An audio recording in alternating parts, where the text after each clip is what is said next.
بسم اللہ الرحمن الرحیم۔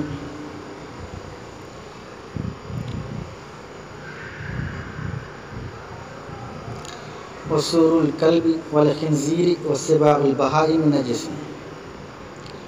کتے، خنزیر اور درندوں کا جوڑا ناپاک ہے۔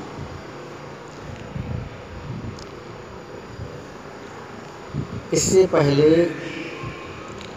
آدمی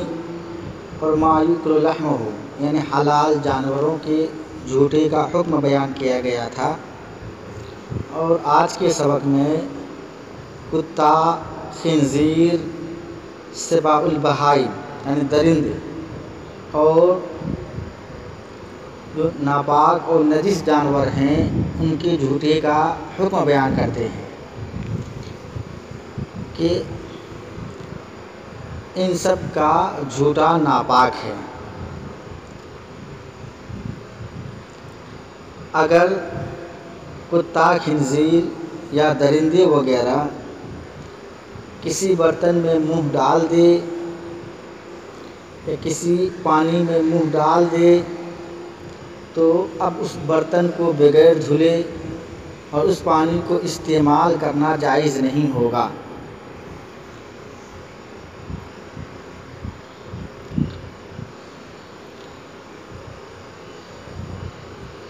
البتہ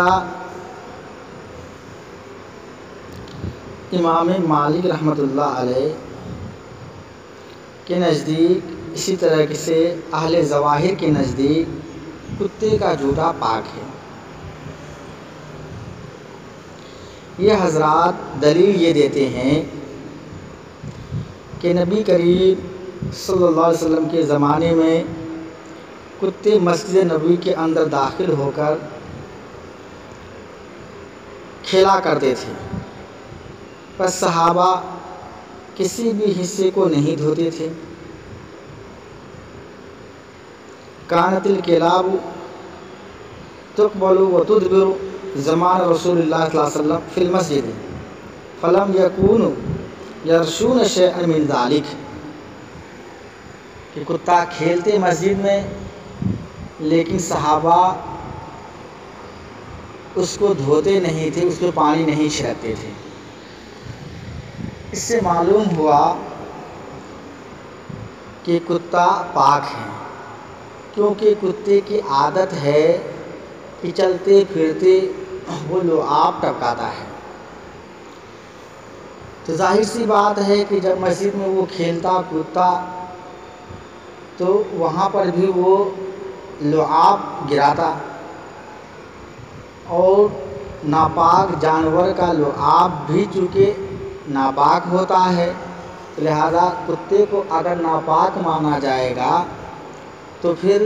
اس کا لعاب بھی ناپاک ہوگا، اور جب ناپاک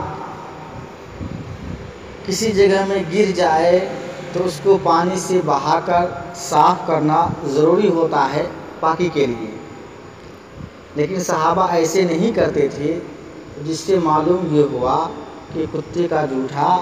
پاک ہے۔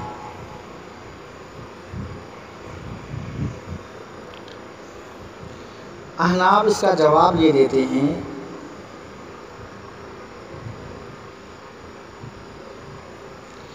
کہ یہ بات تو ہمیں تسلیم ہے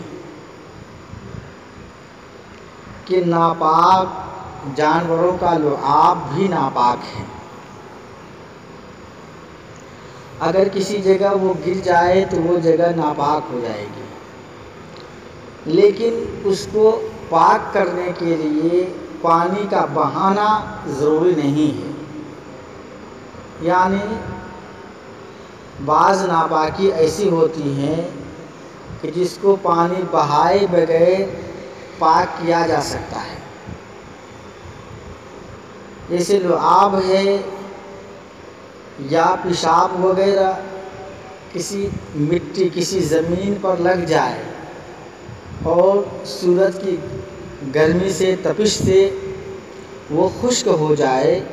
تو اس سے بھی زمین کا وہ حصہ پاک ہو جاتا ہے۔ ایسے ہی نبی کریم صلی اللہ علیہ وسلم کے زمانے میں ہوتا کہ کتے کھیلتے کودتے لعاب گراتے، لیکن سورج کی گرمی کی وجہ سے وہ خشک ہو جاتا، اور خشک ہونے سے چونکہ پاک ہو جاتا ہے، اس لیے وہ زمین پاک ہو جاتی تھی، اور جب زمین پاک ہو گئی تو اب الگ سے اس پر پانی کا چھڑکنا، پانی بہانا یہ لازم اور ضروری نہیں ہوا، اس لیے صحابہ کرام اس پر پانی نہیں بہاتے تھے۔ جمہور ائمہ کے نزدیک چونکہ کتا ناپاک ہے اور اس کا لعاب بھی ناپاک ہے اور اس کا جھوٹا بھی ناپاک ہے، اس کی دلیل یہ ہے کہ اللہ کے نبی صلی اللہ علیہ وسلم کا فرمان ہے کہ جب کتا کسی برتن وغیرہ میں منہ ڈال دے تو اس کا پانی پھینک دو، اور اس کو 3 مرتبہ، بعض روایات میں 7 مرتبہ کا ذکر آیا ہے کہ اس کو دھو۔ وَأُولَاهُنَّ بِالتُّرَابِ، پہلی مرتبہ ان کو مٹی سے دھونا ہے، بعض روایت میں أُخْرَاهُنَّ بِالتُّرَابِ کہ آخری مرتبہ اس کو مٹی سے دھونا ہے۔ اب یہ جو ہے اللہ کے نبی نے جو فرمایا کہ اذا ولغ الکلب فی الاناء فاحرقه ثم اغسله 3 مرات وفي روایت 7 مرات اولاهن بالتراب وفي روایت اخراهن بالتراب۔ اس میں غور کریں تو اس سے بالکل واضح ہوتا ہے کہ اگر کتا پاک ہوتا، اس کا لعاب پاک ہوتا، تو کسی برتن میں منہ ڈالنے سے اللہ کے نبی صلی اللہ علیہ وسلم 3 مرتبہ یا 7 مرتبہ دھونے کا حکم کیوں دیتے، اور پھر مٹی سے مانجھ کر دھونے کا حکم کیوں دیتے؟ اس سے بالکل واضح ہے کہ کتا چونکہ ناپاک ہے، اس کا لعاب ناپاک ہے، اس لیے اللہ کے نبی صلی اللہ علیہ وسلم نے اس کو 3 مرتبہ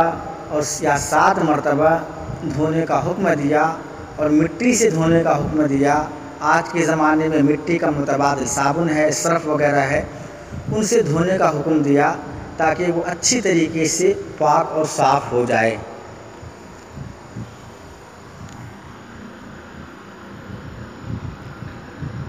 آگے صاحب قدوری رحمۃ اللہ علیہ فرماتے ہیں کہ وصول الحرۃ والدجاجۃ المخلات وسباع الطیور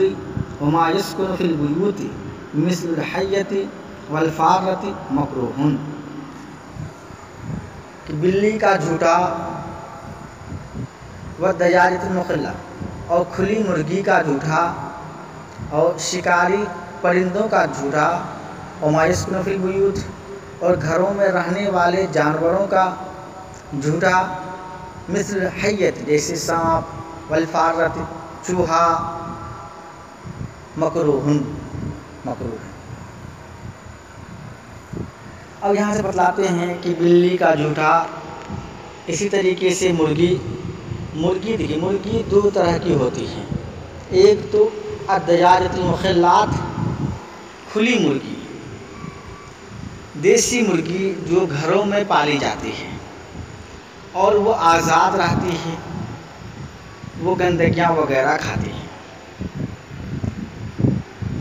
ایسے مرغی کا جھوٹا تو یہ کہتے ہیں مکروہ ہے، الا یہ کہ مرغی کو باندھ کر رکھا جائے اور گندگی کے کھانے سے ان کو بچایا جائے، اس کے چونچ وغیرہ میں گندگی نہ ہو اور وہ برتن وغیرہ میں منہ ڈال دے تو پھر ناپاک نہیں ہوگا، کیونکہ ناپاک کی وجہ شبہ نجاست ہے، کیونکہ کھلی مرغی عموماً گندگی وغیرہ پر چونچ مار دیتی ہے اور امکان رہتا ہے، شبہ رہتا ہے کہ کہیں ان کی چونچ پر نجاست تو نہیں لگی ہے، اس لیے مکروہ ہے، اور جب یہ صورت نہ ہو تو پھر مکروہ بھی نہیں ہوگا۔ اسی طرح سے سبائی طیور شکار کرنے والے جو پرندے ہیں وہ بھی چونکہ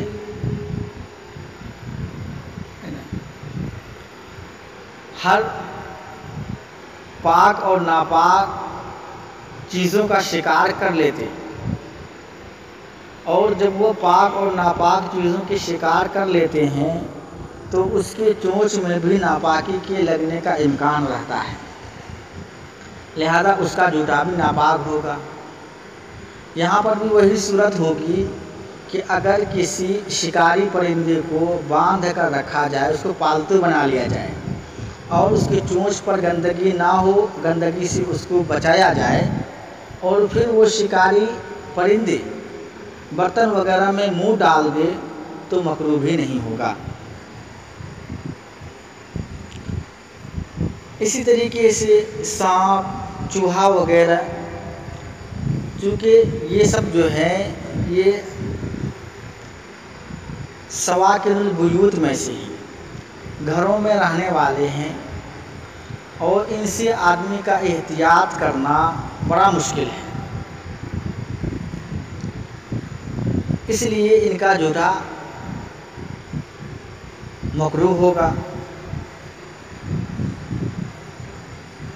البتہ بلی کے بارے میں ائمہ ثلاثہ فرماتے ہیں کہ بلی کا جوتا پاک ہے، اگر یہ برتن میں منہ وغیرہ ڈال دے تو مکروہ نہیں ہوگا۔ یہ حضرات دلیل یہ دیتے ہیں کہ حضرت عائشہ صدیقہ رضی اللہ تعالی عنہا فرماتی ہیں کہ کنت اتوضأ انا ورسول اللہ صلی اللہ علیہ وسلم من اناء قد اصاب منہ الحر قبل ذلك،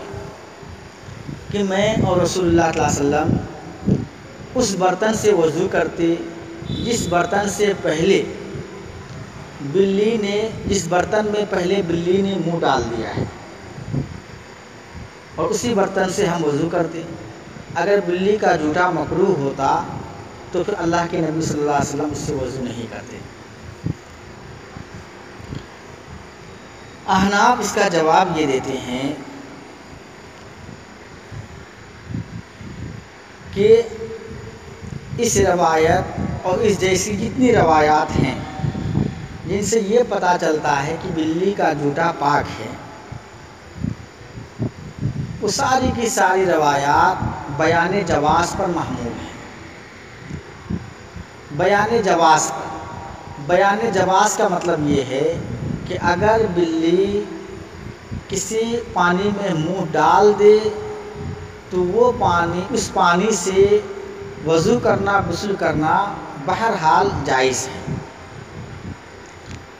اور ساتھ میں آپ ایک بات یہ بھی یاد رکھیے کہ کسی چیز کے جائز ہونے کا مطلب یہ نہیں ہوتا ہے کہ وہ مکروہ تنزیہی بھی نہ ہو، بلکہ ایک چیز مکروہ تنزیہی ہو اور ساتھ میں جائز ہو، یہ دونوں جمع ہو سکتے ہیں۔ جمع اس اعتبار سے ہو سکتے ہیں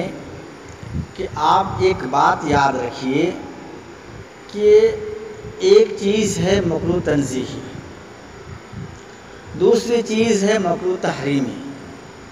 تیسری چیز ہے حرام، اور چوتھی چیز ہے حلال۔ تو کل جو ہے اشیاء میں 4 طرح کی چیزیں جمع ہیں: حلال، حرام، مکروہ تحریمی، مکروہ تنزیہی۔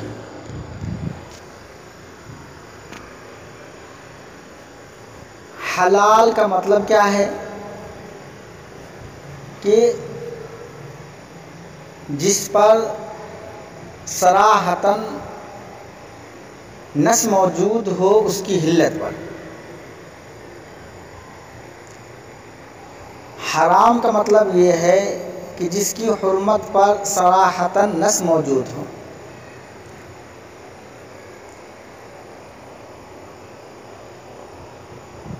یہ دونوں تو حلال اور حرام ہیں۔ حدیث میں آیا ہے الحلال بین والحرام بین، حلال بھی واضح ہے اور حرام بھی واضح ہے۔ اس کے بعد آتا ہے نمبر مکروہ تحریمی اور مکروہ تنزیہی کا۔ مکروہ تحریمی یہ حرام کے قریب قریب ہوتا ہے، یعنی یہ بھی حرام ہی کا ایک حصہ ہے، حرمت کا ہی ایک حصہ ہے، اور جو حکم حرام کا ہے وہی حکم اس کا بھی ہوگا۔ البتہ اس کی حرمت بالکل واضح نہیں ہوتی، جبکہ یہ بھی نصوص کے ذریعہ حرام ہی ہوتے ہیں۔ البتہ حرمت واضح نہ ہونے کی وجہ سے ان پر ڈائریکٹ حرام کا حکم تو نہیں لگا سکتے، البتہ نصوص جس سے اس کی حرمت ثابت ہوتی ہے غیر واضح ہونے کی وجہ سے اس کو قریب قریب حرام کہہ دیا گیا، اور اسی کا نام اصطلاحی فقہ میں مکروہ تحریمی رکھا گیا۔ تو خلاصہ یہ نکلا کہ مکروہ تحریمی یہ حرام کا ایک حصہ اور جز ہے۔ اب آ جائیے مکروہ تنزیہی پر۔ مکروہ تنزیہی کہتے ہیں کہ جس کے ترک کرنے میں ثواب تو ہو، البتہ اس کے کرنے میں کوئی گناہ نہ ہو، یعنی خلاف اولا جس کو بولتے ہیں، کہ جس کا نہ کرنا بہتر ہے، نہ کرنا بہتر ہے، اور کر لیا تو کوئی گناہ نہیں ہے۔ دراصل مکروہ تنزیہی یہ حلت حلال ہونے سے قریب ہے، یا اس کو یوں کہیں کہ یہ بھی دراصل حلال کا ایک حصہ ہے، لیکن نصوص میں وضاحت نہ ہونے کی وجہ سے، شبہہ پیدا ہونے کی وجہ سے اس کے نہ کرنے کو فقہا نے بہتر قرار دیا۔ معلوم یہ ہوا کہ مکروہ تنزیہی چونکہ حلت کے قریب ہے اور یہ حلال ہی کا ایک حصہ ہے، تو جب آپ کو یہ بات سمجھ میں آ گئی کہ مکروہ تنزیہی حلال ہی کا ایک حصہ ہے، لیکن اس کا ترک کرنا اولا ہے، افضل ہے، تو لہذا بلی کا جھوٹا مکروہ تنزیہی ہے۔ مکروہ تنزیہی، اور جن روایات میں بلی کو پاک قرار دیا گیا ہے، یا جن روایات میں بلی کے جھوٹے کو پاک قرار دیا گیا ہے، وہاں پر مراد چونکہ بیان جواز ہے، اور مکروہ تنزیہی چونکہ جواز ہی کے قبیل سے ہے، تو لہذا اللہ کے نبی نے جن روایات میں اس کو پاک قرار دیا ہے، یا جن روایات سے ان کی پاکی معلوم ہوتی ہے، تو پاک ہے، البتہ پاکی کے ساتھ ساتھ یہ مکروہ تنزیہی کے قبیل سے ہے۔ پاکی کے ساتھ ساتھ یہ مکروہ تنزیہی کے قبیل سے ہے۔ اس کی دلیل یہ ہے کہ ایک جگہ اللہ کے نبی صلی اللہ علیہ وسلم نے بلی سے متعلق فرمایا کہ الحرۃ سبع، کہ بلی بھی درندوں میں سے ہے، بلی درندوں میں سے ہے۔ اب دیکھیے یہاں رک کر ایک بات آپ سمجھیے کہ اللہ کے نبی صلی اللہ علیہ وسلم کی بعثت کسی چیز کی خلقت اور پیدائش کو بیان کرنے کے لیے نہیں ہوئی تھی۔ اللہ کے نبی کی بعثت کسی چیز کی خلقت اور پیدائش کو بیان کرنے کے لیے نہیں ہوئی ہے، بلکہ اللہ کے نبی کی بعثت جو ہوئی ہے وہ ہوئی ہے احکام کو بیان کرنے کے لیے۔ اللہ کے نبی اس بات کو بیان کرنے کے لیے نہیں آئے ہیں کہ فلاں جانور اس کی شکل و صورت کیا ہے، فلاں جانور اور فلاں جانور کے درمیان میں مشابہت کیسی ہے۔ اللہ کے نبی ان چیزوں کو بیان کرنے نہیں آئے، بلکہ اللہ کے نبی احکام کو بیان کرنے آئے ہیں کہ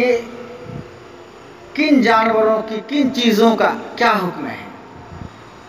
تو جانوروں اور چیزوں اور دیگر جتنی بھی چیزیں اشیاء ہیں ان کے احکام بیان کرنے آئے۔ جب اللہ کے نبی نے ایک فرمایا کہ الحرۃ سبع، کہ بلی درندہ ہے، تو خلقت تو بتلانا مقصود نہیں ہے کہ بلی کی صورت، بلی کی شکل، بلی کی چال ڈھال درندے کی طرح ہے، یہ بھی درندے کا ایک حصہ ہے، بلکہ مقصود یہ ہے کہ جو حکم درندوں کا ہے وہی حکم بلی کا ہے۔ اور درندوں کا حکم آپ کو اوپر بتلایا گیا کہ درندوں کا جھوٹا ناپاک ہے، تو لہذا بلی کا جھوٹا بھی ناپاک ہوگا۔ لیکن آگے اللہ کے نبی صلی اللہ علیہ وسلم دوسری جگہ ارشاد فرماتے ہیں کہ انما ہی من الطوافین علیکم او الطوافات، کہ بلی گھروں میں چکر لگانے والے جانوروں میں سے ہے۔ جب بلی گھروں کے اندر چکر لگانے والے جانوروں میں سے ہیں اور ان سے احتیاط برتنا مشکل ہے، اس میں مشقت اور دشواری ہے کہ انسان اگر اس سے بچنا چاہے تو 100% نہیں بچ سکتا، کیونکہ گھروں میں رہنے والے ہیں، کبھی اس چیز میں منہ ڈالیں گے، کبھی اس چیز میں منہ ڈالیں گے، کتنی چیزوں کو بچا کے رکھے گا۔ اس لیے مشقت اور حرج کو دور کرنے کے لیے اس کو حرام تو قرار نہیں دیا جا سکتا الحرۃ سبع کی وجہ سے۔ اور چونکہ دوسری روایات جس سے پاکی معلوم ہوتی ہے تو ان روایات اور الحرۃ سبع والی روایات میں تعارض ہے اور امت میں مشقت بھی ہے۔ ان چیزوں کو مد نظر رکھتے ہوئے احناف نے حکم یہ دیا کہ بلی کے جھوٹے کو علی الاطلاق حرام نہیں کہہ سکتے اور علی الاطلاق پاک بھی نہیں کہہ سکتے، بلکہ بین یہ کہا جائے کہ یہ خلاف اولا مکروہ تنزیہی ہے، لہذا اگر یہ کسی چیز میں منہ ڈال دے تو وہ ناپاک، کہتے ہیں منہ ڈال دے وہ پاک رہے گا، لیکن اس کا استعمال خلاف اولا ہوگا اور اس پانی کو استعمال نہیں کرنا ہے، بلکہ دوسرے پاک اور صاف پانی کو اس کو استعمال میں لانا ہے۔ آج کا سبق یہیں پہ پورا ہوتا ہے۔ اگلا سبق انشاءاللہ تعالی ہمارا جو ہوگا وہ گدھے وغیرہ کے جھوٹے سے متعلق ہوگا۔